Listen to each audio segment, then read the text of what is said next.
Маңғыстаумұнайгаз мекемесі өңірімізге белгілі ардагер мұнайшы Көшербай Әлібаевтың құрметіне мемориалды тақта орнатты. Тақта ардагер тұрған үйдің қабырғасына ілінді. Шараға мұнайшының туған туыстармен бірге еңбек еткен ұжымдастары қатысты. Көшербай Әлібаев 40 жылға жуық уақыт мұнай саласында тынбай еңбек етті. Ол 1961 жылы қара алтын көзін ашқандардың бірі. Саналы ғұмырын мұнай және газ саласына арнап, көпке үлгі болды. Маңғыстаумұнайгаз мекемесі қазақ мұнайын игеруге атсалысқан ардагер мұнайшының еңбегін елеп, мемориалды тақта орнатты. Ескерткіш тақтасын Ақтау қалалық ардагерлер кеңесінің төрағасы Аманжол Қартбай мен мұнайшының ұлы Қаламқас-Мұнайгаз акционерлік қоғамы кешенді мұнай дайындау және өткізу цехының бастығы Өркенбай Әлібаев салтанатты түрде ашты.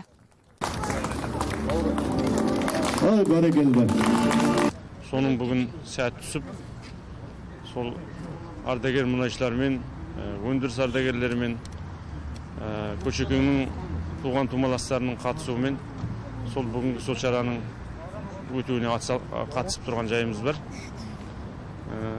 Біріншіден бұл өскелең ұрпақты қазіргі қызмет жасап жатқан мұнайшылардың осы бұрынғы ардагер мұнайшыларды, әсіресе ерен еңбегімен есте қалған мұнайшы ағаларымызды ұмытпас үшін керек дүние деп есептейміз.